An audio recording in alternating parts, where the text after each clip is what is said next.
Hello विद्यार्थी मित्रों केम छो बधा आई होप बधा मजामां जशो અને આગળ આપણે બુકના રિવ્યુ ઓલરેડી જોયા છે અને બહુ બધા તમારા મેસેજ જે કમેન્ટ્સ આવે છે કે આ એક્ઝામની તૈયારી કરી રહ્યા છે પહેલી એક્ઝામની તૈયારી કરી રહ્યા છે કઈ બુક વાંચવી કઈ બુક લેવી જોઈએ તો ઓલરેડી મારા યુટ્યુબ ચેનલ પર બહુ બધા બુકના રિવ્યુ પડ્યા છે એ અને આજે તમારી જોડે એક એવી બુક લઈને આવી છું જે આગળ જોયા આપણે ઇતિહાસ ભૂગોળના એ રીતે કે વારસાની બુક છે અને આ બુકની ખાસિયત જે તમારી જોડે આગળ શેર કરી એ જ રીતે કે પ્રિલિમ્સ અને મેન્સ બંનેની તૈયારી તમે આ એક જ બુકમાંથી કરી શકશો અને ખાસ કરીને રંગીન ફૂલ બુક છે આપણે ફૂલ રિવ્યુ જોવાના છીએ આ વિડીયોની અંદર અને જો ગુજરાતનો સાંસ્કૃતિક વારસોની બુક છે સો બહુ લોંગ વિડીયો ન થઈ જાય એટલે ડાયરેક્ટલી આપણે છે વિડીયો સ્ટાર્ટ કરીશું બહુ વધારે વાતો નહીં કરીએ પછી વાતો કરીશું સો ચલો તમારી જોડે આ વિડીયોની અંદર આ બુકના રિવ્યુ શેર કરીશું જો આ બુક છે ગુજરાતનો સાંસ્કૃતિક વારસો મુખ્ય પરીક્ષાને સાંકળતી નવી તૃતીય આવૃત્તિ છે પબ્લિકેશનની વાત કરીશું તો ભાવિક મારું સરનું પબ્લિકેશન છે અને કઈ એક્ઝામમાં કામ આવશે તો જીપીએસસી સીસીટીડીઓ અને GSSB પોલીસ ભરતી જેવી તમામ સ્પર્ધાત્મક પરીક્ષાઓ માટે ઉપયોગી અને રંગીન પુસ્તક બનાવવામાં આવ્યું છે અને ખાસ કરીને સૌથી પહેલાં આપણે જોવાના છીએ એમની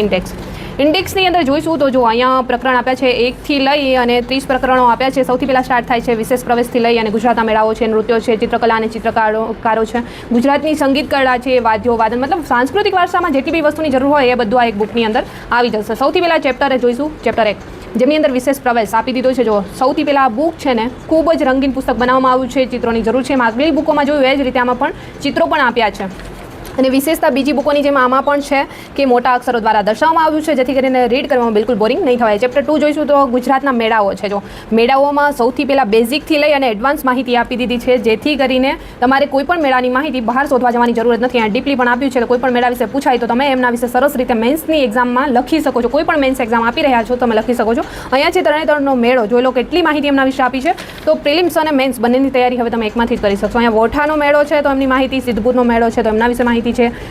પાલોદરનો મેળો છે તો એમની માહિતી સરસ રીતે આપેલી છે શામળાજીનો મેળો છે જો કેટલું ડીપલી આપ્યું છે જ્યાં કોષ્ટકની જરૂર છે ત્યાં કોષ્ટક પણ દર્શાવેલા છે અહીંયા જો ગિરનાર ડુંગરમાં 5 ઊંચા શિખરો એ પણ દર્શાવ્યા છે એ પણ તમારે કંઈ જરૂર નથી ક્યાંય બી તો ભવનાથનો મેળો છે તો ભવનાથના મેળા વિશે આટલી ડીપ માહિતી છે તો તમારે ક્યાંય શોધવા જવાની જરૂર નહીં પડે અને આમની અંદર મેળા દર્શાવ્યા છે એમાં નાનાથી લઈ મોટો મેળો બધો આમાં આવી જશે તો ક્યાંય બી બહાર મેળા શોધવા જવાની હવે જરૂર પડશે નહીં તો આ એક જ બુકમાં તમને બધા મેળાઓની માહિતી મળી જશે અને લાસ્ટમાં છે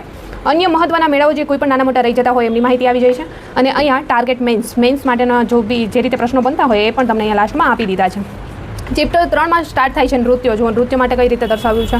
બેઝિકથી લઈને એડવાન્સ માહિતી એમાં પણ છે નૃત્ય શબ્દથી લઈને દર્શાવ્યું છે જ્યાં જો શાસ્ત્રીય નૃત્ય છે લોકનૃત્ય છે ચિત્રોની જરૂર છે જ્યાં ચિત્રો આપ્યા છે અને કોષ્ટકની જરૂર છે ત્યાં કોષ્ટક આપ્યા છે અને રંગીન ફૂલ પુસ્તક છે અને મોટા અક્ષરો દ્વારા લખાણ છે જેથી કરીને રીડ કરવામાં કોઈ પણ બુકમાં બોરિંગ નહીં થવાય ઓલરેડી આપણે બહુ બધી બુકો જોઈ છે અને આ જોઈ રહ્યા છીએ વારસાની બુક અને આમની અંદર જુઓ એક નૃત્યો નાનાથી લઈ મોટા નૃત્યો આમાં મળી જવાના છે તો એમની પણ માહિતી તમારે બહાર શોધવા જવાની જરૂર નથી તો આ બુક આ રીતે કંઈક વારસાની બુક આખી બનાવેલી છે તો આમની અંદર લાસ્ટમાં જુઓ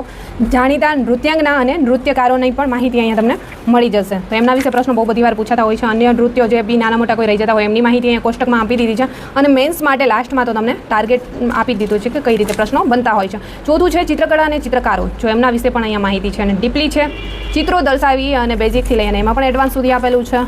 એક ચિત્રો અને એક લખાણ એ ટાઈપનું છે કે જ્યારે પણ તમે તૈયારી નથી કરતા અને કદાચ બુક ખોલી લીધી તો પણ તમે વાંચવામાં બોરિંગ નહીં થાવ ઇન્ટરેસ્ટિંગ બુક છે કે આ બુકને વાંચીને આપણને એમ થાય કે ચલો ખોલીએ તો ચલો વાંચીએ એકવાર જાણીએ જોઈએ કેવી બુક છે ખૂબ જ સરસ છે તો વારસાની બુક પણ એટલી જ સરસ બનાવવામાં આવી છે જો અહીંયા બધા વાદ્યો આપી દીધા છે એક ચેપ્ટર આપણે જોઈ રહ્યા છીએ તો આ રીતે ફૂલ બુક વારસાની બનાવવામાં આવી છે એક જગ્યાએ એક વાદ્ય આપ્યું છે એમના પણ ચિત્રો તમને અહીંયા આપ્યા છે તો અડધું તો ચિત્રો જોઈને જ સમજાઈ જાય કે આ ચિત્ર શેનું છે અને શું કહેવા માગે છે તો બહુ જલ્દી યાદ રહી જાય આ બુક વાંચવાથી એવી સરસની બુક બનાવવામાં આવી છે તો આ રીતે તમે જોઈ શકો છો આપણે બહુ તો એક પેજ ખોલીને નહીં જોઈએ નહીં તો 1 કલાક સુધીનો વિડીયો લોંગ થઈ જશે તો આ રીતે હું તમને થોડી સ્પીડમાં એક ચેપ્ટર બતાવી દઉં છું રમકડાની હસ્તકલાઓ જો અહીંયા આપી દીધી છે સો આ રીતે ફૂલ બુક વારસાની બનાવવામાં આવી છે અને જ્યાં છે ને જો આર્ટ વિશે છે તો આર્ટના એક ચિત્રો અને એક વસ્તુ ત્યાં પણ દર્શાવેલી છે તો આ રીતે બધા ચેપ્ટરની પાછળ મેન્સ માટે પણ પ્રશ્નો છે 9મું ચેપ્ટર એ જ રીતે સ્થાપત્ય શિલ્પ અને કાષ્ઠકલા આ રીતે એમાં પણ જો કાષ્ઠકલાની અંદર મંદિરો દર્શાવ્યા છે તો શૈલી કઈ રીતે મંદિરની અંદર શું જરૂર એ કોષ્ટક દ્વારા દર્શાવ્યું છે તો વાંચીને ક્યારે ભૂલાય જ નહીં એકવાર ચિત્ર જોઈ લઈએ એટલે અને આપણે જે રીતે 1 થી 7માં ભણતા હોય ને ચિત્રોવાળી બુક વાંચવાની ત્યારે મજા આવતી એવી સરસની બુક આ બનાવેલી છે ગુજરાતના ગુફા સ્થાપત્યો છે તો ત્યાં પણ એક જગ્યાએ ગુફાઓ દર્શાવેલી છે આ રીતે સરસ રીતે આપ્યું છે અને લાસ્ટમાં ગુજરાતના વાવ અને સ્થાપત્ય 11મું ચેપ્ટર આ રીતે બધી વાવ પણ આમાં આવી જશે એ પણ ડીપલી આપેલી છે તો એમના વિશે માહિતી તમારે કંઈ બહાર તો શોધવા જવી જ નહીં પડે અને એમના પણ ચિત્રો આપ્યા છે તો આ રીતે ફૂલ બુક કંઈક બનાવવામાં આવી છે જો વારસો કોઈ પણ જગ્યાએ હવે તમારે બહાર ગોતવા નહીં જવો પડે અને લોક દેવી દેવતાઓ પણ આપ્યા છે. જો બધા માતાજી વિશે અને પિતાજી વિશે બધું આમાં આવી જાય છે. રાંદલ માતા છે, જખ્યસ છે, મેલડી માતા છે, જળદેવીઓ છે, બહુ બધું સરસ રીતે અહીંયા આપી દીધું છે. તો હવે તમારે એ માહિતી પણ ક્યાંય બહાર શોધવા જવી પડશે નહીં. લોક સંસ્કૃતિના છડીદાર પાડિયા છે, પાડિયા વિશેની માહિતી પણ આપી દીધી છે. પાડિયા વિશે ઘણીવાર પ્રશ્નો પૂછાય છે, તો એ પણ હવે તમારે બહાર શોધવા નથી જવાનું. એમાં પણ બેઝિકથી લઈને એડવાન્સ સુધીનું આપ્યું છે, તો હવે એ પણ તમારે બહાર શોધવાની જરૂર નહીં પડે. ગુજરાતના દરિયાકાંઠાની સંસ્કૃતિ આમાં આપેલી છે. બહુ સરસ બુક બનાવી છે, બહુ સરસ બુક બનાવી છે. જો ગુજરાતના સાંસ્કૃતિક વનો અહીંયા આપ્યા છે, એમના પણ ચિત્રો દર્શાવ્યા છે. એક એક વનની સામે એક એક વનનું જે ચિત્રો આપેલું છે, જેથી કરીને છે ને જોવો ને ત્યાં અડધી માહિતી એમ જ યાદ રહી જાય, એટલી સરસ આ બુક બનાવેલી છે. જોઈ શકો છો તમે. અને તીર્થ સ્થળો આપ્યા છે, એમની અંદર બી બધું સામે જો ચોટીલા છે, સાળંગપુર હનુમાનજી મંદિર છે, સૂર્ય મંદિર, સુરત દેવળ ચોટીલા છે. નાના નાના મંદિરોની પણ માહિતી આમની અંદર આપેલી છે કે જે આપણે ક્યારેક અમુક સાંભળ્યા પણ ન હોય, એ ટાઈપનું બધું જ આમાં આવી જશે. ગુજરાત પર્યટન અને જાણીતા સ્થળો એ પણ આમાં આપી દીધા છે. જો સ્ટેચ્યુ ઓફ યુનિટીથી સ્ટાર્ટ થાય છે, કાંકરિયા અમદાવાદ બી છે, સાયન્સ સિટી આપેલી છે, સિલવાસા આપેલું છે, આ રીતે લોથલની માહિતી છે, સાપુતારા, અલંગ બધું જ આમાં આવી જાય છે. ગિફ્ટ સિટી છે, સુરત ડાયમંડ બોર્સ બી આપી દીધું છે, બધાની માહિતી છે. ઝુલતા મિનારા છે, સાબરમતી આશ્રમ છે. આમાં બહુ ડીપલી નથી બતાવતી, પણ બેઝિક તમને બતાવી રહી છું. ગુજરાતના યુનેસ્કો સ્થળ પણ આમાં આવી જાય છે. ચાંપાનેર છે, જો ધોળાવીરા છે, અમદાવાદ શહેર છે. ગુજરાતના ભૌગોલિક સંકેત પણ આમાં આપ્યા છે.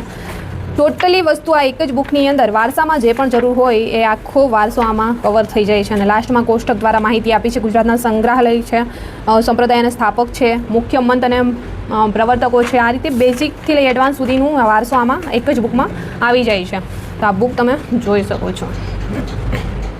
સો આઈ હોપ કે દોસ્તો આ બુકના ફૂલ રિવ્યૂની માહિતી તમને ઉપયોગી બનશે અને ફૂલ રિવ્યૂ જોવા પણ મળી ગયા છે. અને આ બુકની અંદર શું આપ્યું છે, કઈ રીતે આપ્યું છે, બધું તમે જોઈ લીધું છે. અને એટલી સરસ કલરફુલ બુક બનાવવામાં આવી છે. અને મને વિચાર આવતો હતો વિડીયો શૂટ કરતાં કે હું તૈયારી કરતી હતી ત્યારે મને આવી બુક કેમ ન મળી. અને ખૂબ જ મોટા અક્ષરોમાં લખાણ છે. જો મેં વિડીયો શૂટ કર્યો ને એ પહેલાં 10 વાર આ બુકને ખોલીને મેં જ્યારે પણ ટેબલ પર આવું ને એટલી વાર જોઈ છે કે કેટલી સરસ બુક છે. વાંચવાની ઈચ્છા થાય, વારસો જાણવાની ઈચ્છા થાય. મને વારસો જાણવો બહુ ગમે છે એટલા માટે. સો આઈ હોપ કે આ ખૂબ જ ઉપયોગી રહેશે. હવે તમને તમારા પ્રશ્નનો જવાબ તમને જાતે મળી ગયો હશે. ક્યાંથી લેવી, કઈ બુક લેવી, કઈ પરચેસ કરવી, પ્રિલિમ્સ માટે કઈ લેવી, મેન્સ માટે કઈ લેવી. અને ખાસ કરીને આમના વિશે તમને પ્રશ્ન થતો હશે કે આ બુક પરચેસ ક્યાંથી કરવી. તો આ બુક પરચેસ કરવા માટે ટાર્ગેટ વિથ ભાવિક મારુ સરની વેબસાઇટ છે, ટાર્ગેટ વિથ ભાવિક મારુ સરની એપ્લિકેશન છે. અને વધુ માહિતી માટે કોન્ટેક્ટ નંબર મેં આપેલા છે વિડીયોમાં, ત્યાંથી કોન્ટેક્ટ કરી શકો છો. અને ખાસ કરીને હવે તમારા નજીકના કોઈ પણ બુક સ્ટોર પર આ દરેક બુકો તમને મળવાની છે. અને આઈ હોપ કે આ બુકની ફૂલ માહિતી ઉપયોગી પણ બનશે. અને વિડીયો બી પસંદ આવ્યો છે તો વિડીયોને લાઇક કરો, ચેનલને સબસ્ક્રાઈબ કરો. અને જલ્દી જ તમારી સાથે આ રીતે અલગ અલગ એક્ઝામ માટેની અલગ અલગ બુકોના રિવ્યૂ અને વધુ માહિતી તમારા માટે લઈને જલ્દી જ આવીશું. અને આ વિડીયો પસંદ આવ્યો છે લાઇક કરો, શેર કરો, સબસ્ક્રાઈબ કરો. જલ્દી મળીશું આવા ન્યૂ વિડીયો સાથે. ત્યાં સુધી બધાને બાય એન્ડ ટેક કેર.